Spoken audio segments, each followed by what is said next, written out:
오늘 지혜와 번영의 상징인 솔로몬에 대해서 함께 은혜를 나누고자 합니다. 여러분, 평범한 사람이 어려운 역경 가운데서도 성공하는 사람들이 있어요. 그렇죠? 그런데 그 사람들의 공통점이 있다는 것입니다. 인생의 가장 중요한 순간에 정말 현명한 선택을 했다는 것입니다. 지혜로운 선택을 했다는 것입니다. 그래서 우리는 지식과 지혜 이렇게 말을 많이 하는데 사실 비슷해 보이고 단어 하나 차이지만 엄청난 차이가 있어요. 지식과 지혜, 어떤 차이일까요? 지식은 부자의 전기를 읽는 것, 공부하는 게 지식이라면 지혜는 부자가 되는 겁니다. 이거 엄청난 차이죠. 네. 어떻게 하면 우리가 지혜로운 사람이 될 수 있을까요? 세계 최고 권위의 비즈니스 전문지 포브스가 해마다 세계 갑부 순위를 발표합니다. 2025년도 1위는 일론 머스크입니다. 그전에는 아마존의 창업자 잽 베이존스가 4년 연속 1위를 지키다가 2022년부터 일론 머스크가 1위를 차지하고 있어요. 여러분, 이 순위는 언제든지 바뀔 수 있어요.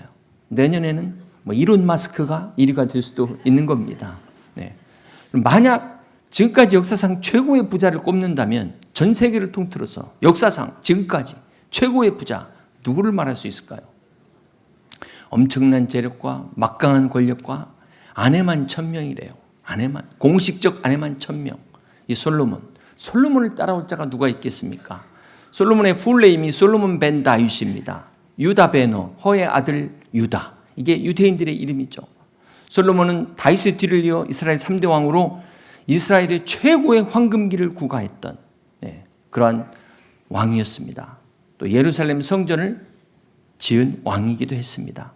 사실 이 예루살렘 성전은 다윗이 다 준비했어요. 다윗이 다 준비했음에도 다윗이 이 성전을 짓지 못한 이유가 무엇일까요? 여러분 아시는 것처럼 다윗이 전쟁으로 피를 많이 흘렸기 때문이라고 우리는 그렇게 생각합니다.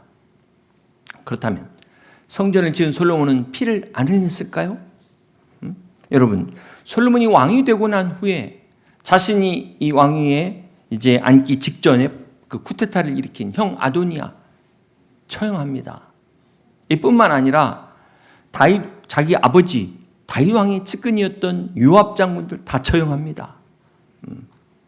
심지어 다윗이 도망갈 때 그 저주했던 시므이까지 그냥 다 처단합니다.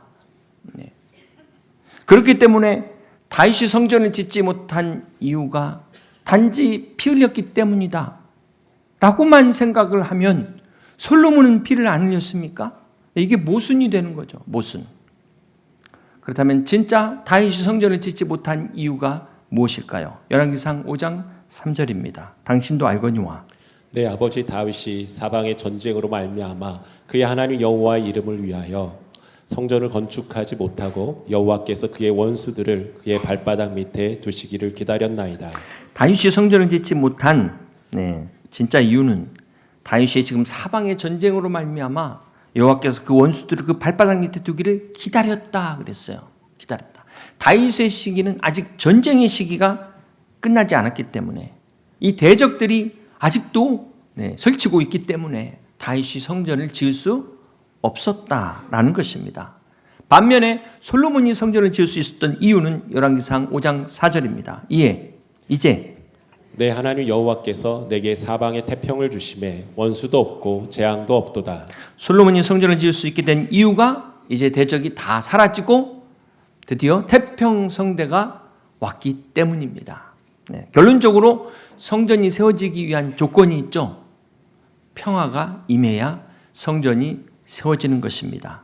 그래서 역대상 22장 9절입니다. 보라, 한 아들이 내게서 나리니 그는 온순한 사람이라 내가 그로 주변 모든 대적에서 평온을 얻게 하리라. 그의 이름을 솔로몬이라 하리니 이는 내가 그의 생전에 평안과 안일함을 이스라엘에게 줄 것임이니라. 그가 내 이름을 위하여 성전을 건축할지라. 이 솔로몬이 샬롬에서 온 이름입니다. 하나님은 지금 전쟁의 때인 이 다윗의 시대를 지나 평화의 때인 솔로몬의 시대에 성전을 짓겠다 말씀을 하셨습니다. 우리가 여기서 성전 건축의 한 원리를 발견할 수가 있습니다. 성전은 하나님의 임재를 상징하는 곳입니다. 이 하나님의 임재를 상징하는 성전은 반드시 대적을 물리친 후에 평화가 왔을 때 세워지는 것입니다. 다시 말해 하나님의 임재라는 것은 이 죄를 완전히 정복한 상태, 샬롬의 평강의 상태에서 이루어지는 것이 하나님의 임재입니다. 이것이 단순한 어떤 건축이나 건물만 말씀하는 것이 아니라 영적 원리를 말씀하고 있어요. 구약시대 성전에 이스라엘 백성들이 하나님의 임재를 위해서 어린 양의 피 흘림의 제사를 드린 것처럼 우리 안에 하나님의 임재를 위하여 주님이 십자가에서 피 흘리시고 죽으시고 부활하셨다는 사실을 믿으시기 바랍니다. 오늘 이 솔로몬이 이 성전이 우리에게 주는 교훈이 무엇일까요? 바로 성전과 십자가의 관계를 우리가 생각해 볼 필요가 있습니다. 십자가는 하나님의 임재를 위한 전쟁이었어요. 십자가는 죄라는 사단의 세력과의 영적 전쟁이었습니다. 우리를 죄로부터 구원하시기 위한 십자가의 전쟁에서 우리 주님이 부활하심으로 완전한 승리를 거두신 것입니다. 우리 주님이 십자가에서 부활하심으로 우리가 하나님과 샬롬, 평화를 누리게 된 것입니다. 그렇습니다. 사랑하는 성도 여러분, 주님의 부활은 하나님과 인간 사이의 진정한 샬롬의 은혜를 성취하신 사건입니다. 우리 주님의 부활은 오늘 우리 안에 하나님의 영이 거하시는 성령의 성전을 세우시기 위한 하나님의 계획이었습니다.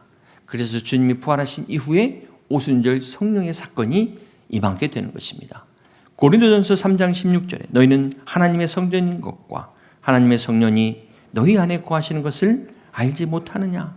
오늘 하나님의 성령이 우리 안에 거하심으로 오늘 하나님의 임재 가운데 있는 저와 여러분이 살아있는 성전이라는 사실을 믿으시길 바랍니다. 지금 솔로몬의 성전은 이제 무너져 있어요. 그러므로 사실은 이 솔로몬의 성전이 말하고자 하는 궁극적인 목적은 오늘 우리 안에 성령이 거하시는 살아있는 성전이 바로 이 솔로몬 성전이 말하고자 하는 하나님이 계획하신 뜻이라는 사실을 기억하시길 바랍니다. 솔로몬의 성전은 장차 오실 메시아를 예표하는 사건입니다. 솔로몬의 성전은 하나님의 구원 계획을 보여주는 구원의 청사진이기도 합니다. 이 솔로몬이 평화의 왕으로 지금 메시아의 모습을 보여주고 있다는 것입니다. 사랑하는 성도 여러분, 오늘 우리의 삶은 참 지금 눈에 보이지 않지만 전쟁과 같은 삶을 살고 계시는 분이 계세요. 사업하시는 분들은 지금 피를 흘리지 않지만 전쟁 중에 살고 있지 않습니까? 우리가 이 전쟁이 밖에서만 전쟁이 아니라 내면에서도 마찬가지로 지금 끊임없는 영적 전쟁이 우리 안에서 벌어지고 있습니다. 우리는 매일매일 눈 뜰 때마다 이 죄와의 싸움, 육신과의 싸움, 또 세상과 하나님과의 싸움, 이 영적 전쟁의 한 중간에 있음을 잊지 말아야 될 것입니다.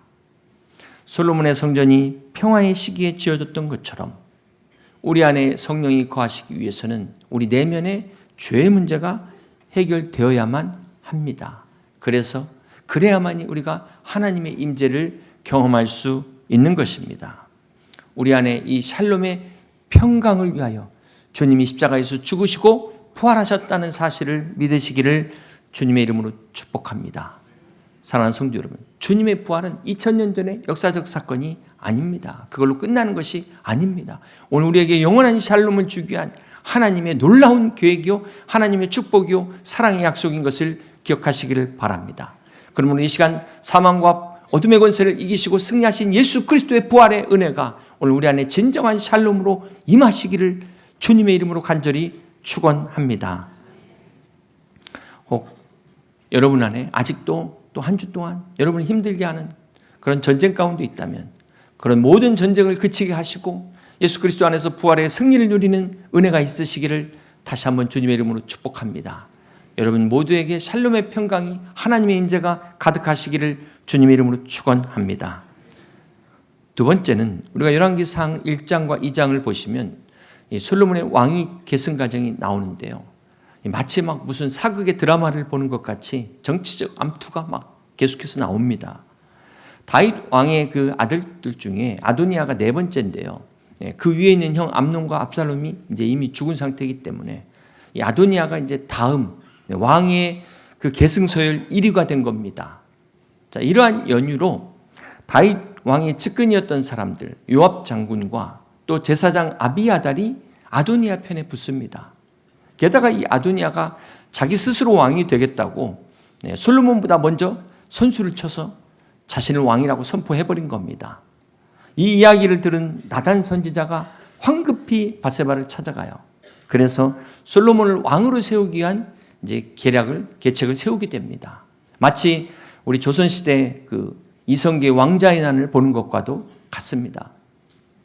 지금 한쪽은 아도니아 편, 한쪽은 솔로몬 편 이렇게 서가지고 막 서로 자신들이 원하는 사람을 왕으로 세우려고 지금 계략을 짜고 있습니다. 참 여러분 이걸 보면 어떤 생각이 드세요? 지금도 마찬가지 아닙니까? 자신들이 원하는 사람을 대통령 만들겠다고 온갖 방법을 다 동원하고 솔로몬 때도 마찬가지였습니다. 겉으로 표면적으로 볼 때는 이게 정치적으로 무슨 정치적인 암투로 보이는데 이것은 단순한 정치적 싸움이 아니었습니다. 왜 그럴까요? 그 이유는 열왕기상 1장 30절입니다. 내가 이전에 이스라엘의 하나님 여호와를 가리켜 내게 맹세하여 이르기를 내 아들 솔로몬이 반드시 나를 이어 왕이 되고 나를 대신하여 내 왕위에 앉으리라 하였으니 내가 오늘 그대로 행하리라. 여기 보시면 하나님께서 이미 솔로몬을 다음 왕으로 지명했기 때문에 이 문제는 더 이상 정치적 문제가 될 수 없습니다. 오늘 우리도 마찬가지죠. 오늘 우리가 어떤 눈을 가지고 세상을 보느냐에 따라서 다르게 볼 수가 있습니다. 물론 인간적으로 생각할 때 솔로몬이 왕위에 오른 나이가 18살이에요. 너무 어리잖아요. 그러니까 다른 사람들이 볼 때는 솔로몬보다 그 위에 형 이 아도니아가 왕이 서일 1위다 이렇게 생각했을 것입니다. 그러나 문제는 하나님의 뜻이 그렇지 않다는 거죠. 이게 문제였습니다. 하나님이 이제 개입해버린 이상 더 이상 이게 정치적 문제라고 볼 수가 없어요. 그렇기 때문에 오늘 이것은 우리가 영적인 관점에서 이게 이제 신앙의 문제가 됐다는 겁니다. 이걸 구분하실 수 있는 지혜가 있어야 돼요. 오늘 우리가 우리 세상을 바라보는 눈, 또 우리 교회를 바라보는 눈에 있어서 이것을 세상적으로 볼 것이냐, 정치적으로 볼 것이냐, 이것을 영적인 관점에서 하나님의 관점에서 본다면 이게 이제 우리의 신앙의 문제가 되는 것입니다. 자, 열왕기상 2장에 보면 솔로몬이 왕이 되자마자 한 일이 아도니아하고 결탁해가지고 쿠데타를 일으킨 사람들을 다 척결합니다. 자신의 정적들을 다 숙청해버려요. 이걸 보면 참 실망스러운 모습이죠. 솔로몬이 이렇게 속이 좁은 사람이었던가? 꼭 이렇게까지 할 필요가 있을까? 솔로몬을 좋아하던 사람들도 실망할 수밖에 없는 모습이었습니다. 그런데 하나님의 평가는 어떤 평가를 내렸을까요? 열왕기상 2장 46절입니다. 여호야다의 아들 브나야에게 명령하매 그가 나가서 시므이를 치니 그가 죽은지라. 이에 나라가 솔로몬의 손에 견고하여 지니라. 시므이, 참 그 힘도 없는 노인을 이렇게까지 할 필요가 있을까? 참 인간적으로 보면 이 솔로몬의 복수가 정말 치졸한 행위 같지만 오늘 성경은 이에 나라가 솔로몬의 손에 견고하여 지니라 라고 평가를 내리고 있다는 것입니다. 자, 오늘 우리는 여기서 항상 우리의 관점에서 보지 마시고 하나님의 관점에서 영적인 교훈을 얻어야 되는 것입니다. 솔로몬이 이 정적을 제거한 것은 단순히 개인의 복수 차원이 아니라 하나님의 뜻에 불순종한 사람들을 제거했다는 것입니다. 다윗은 외부의 적과 싸웠다면 솔로몬은 내부의 적과 싸운 것입니다. 이 솔로몬이 이스라엘 나라를 위해서 하나님을 대적하는 자들, 하나님께 맞선 자들을 정리한 거예요. 그럼 오늘 우리 삶의 모든 상황들을 우리가 역사적으로만 보지 마시고 정치적으로만 보지 마시고 경제학적으로 보지 마시고 하나님의 관점에서 바라볼 수 있는 지혜가 있으시기를 주님의 이름으로 축복합니다. 이것이 신앙인의 지혜예요. 이것이 신앙인의 자세요. 이것이 신앙인의 믿음입니다. 세 번째로 이렇게 솔로몬이 위대한 왕이었지만 여러분 솔로몬이라는 이름을 쓰는 거 보셨습니까? 네. 솔로몬의 이야기는 해피엔딩이 아니라 새드엔딩으로 끝나기 때문에 솔로몬의 이름을 사용하지 않습니다. 지혜와 번영의 상징이었던 이 솔로몬의 생애는 비극적 결말을 맞게 됩니다. 이스라엘 왕국의 전성기를 이끈 지혜로운 왕이었어요. 우리는 솔로몬이 지혜를 구했기 때문에 하나님이 구하지 않은 부와 명예를 다 주셨다, 이렇게 생각을 합니다. 근데 우리가 한번 정확하게 한번 생각해 볼까요? 열왕기상 3장 11절입니다. 이에 하나님이 그에게 이르시되 내가 이것을 구하도다. 자기를 위하여 장수하기를 구하지 아니하며 부도 구하지 아니하며. 여기 지금 솔로몬 기도의 핵심은 지혜를 구했다는 것보다 더 중요한 것은 자기를 위해서 구하지 않았다는 게 더 중요합니다. 만약 이 지혜도 자기를 위해서 구하면 부를 구하고 명예를 구하는 것과 똑같은 거예요. 그러니까 솔로몬의 기도가 지혜를 구했다더라, 그래서 지혜를 구해라, 이렇게 가시면 안 되는 거고, 이 기도가 자기를 위한 거냐 하나님을 위한 거냐, 이 차이라는 겁니다. 이 차이.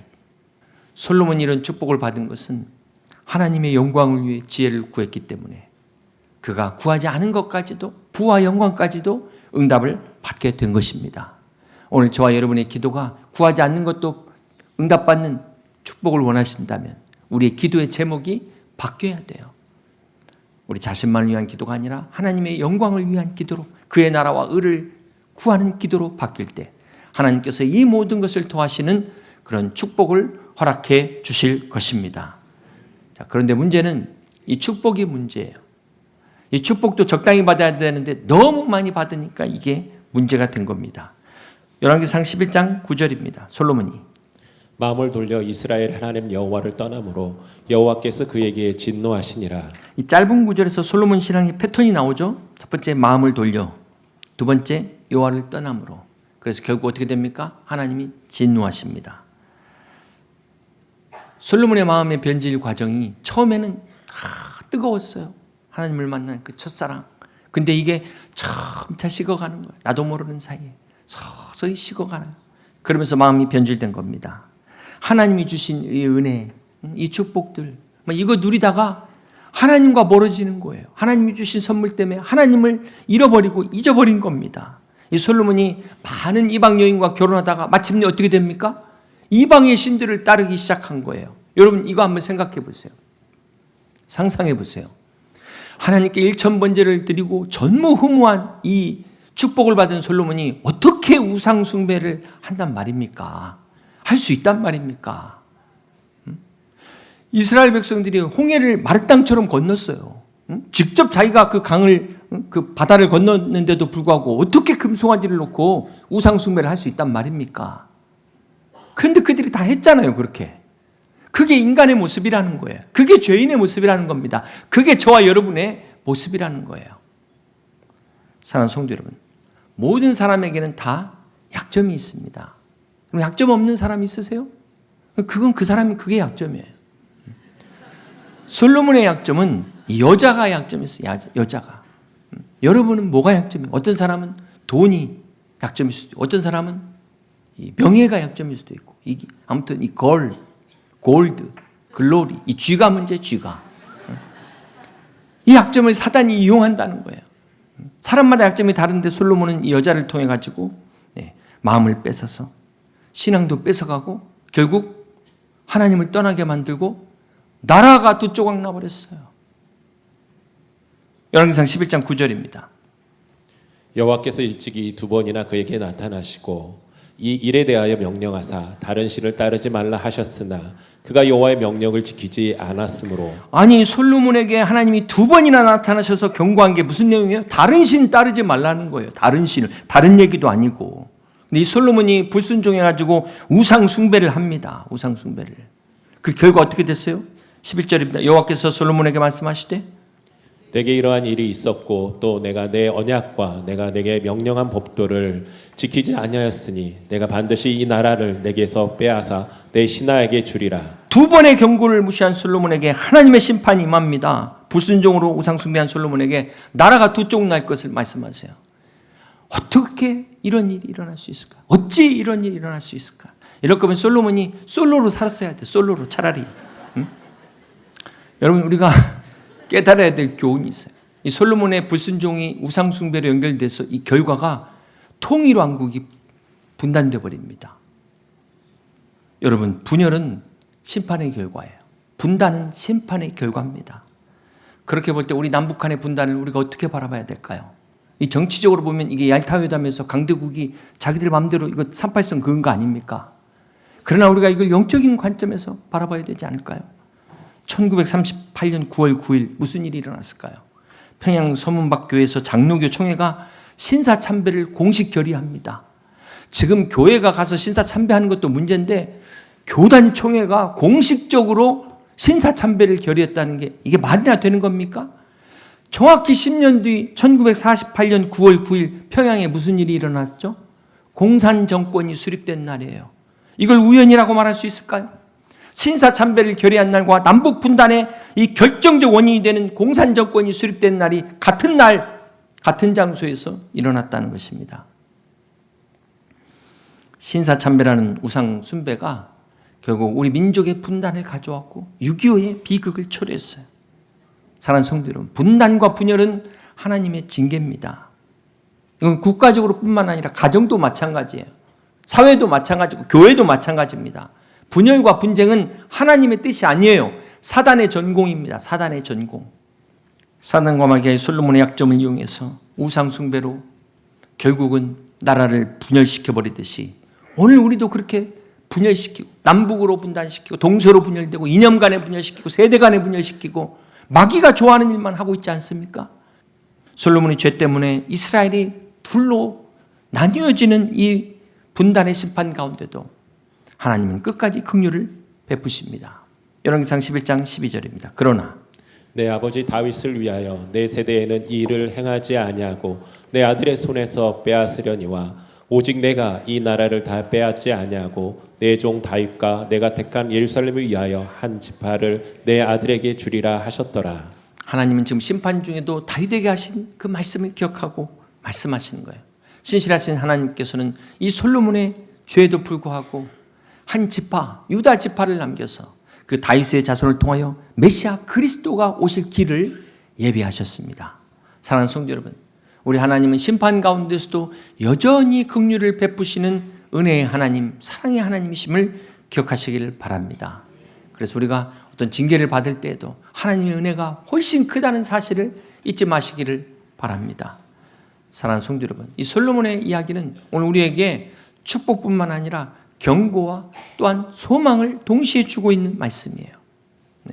우리 모든 사람들 다 예외 없이 우리도 솔로몬도 이렇게 됐는데 솔로몬도 이러는데 우리도 타락할 수 있다는 사실을 잊지 마시길 바랍니다.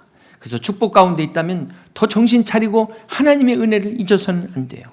또 다른 한편으로는 비록 우리의 실패에도 불구하고 하나님은 여전히 우리를 사랑하시고 우리를 구원하신다는 사실, 하나님의 구원의 역사는 끝까지 지속된다는 사실을 잊지 마시기를 바랍니다.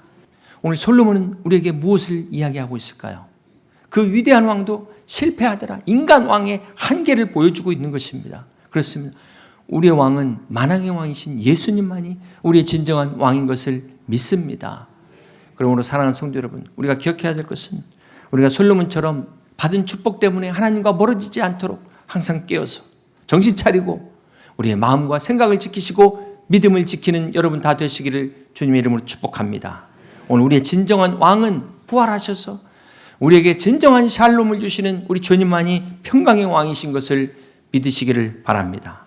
그러므로 그리스도 예수 안에서 하나님의 임재 가운데 여러분 한 사람 한 사람이 살아있는 성전으로서 샬롬의 진정한 평화를 누리며 그의 나라와 의를 구하고 이 모든 것을 더하시는 은혜와 축복을 누리면 주님의 영광을 드러내는 우리 여의도 침략의 모든 성도들이 다 되시기를 주님의 이름으로 축복합니다.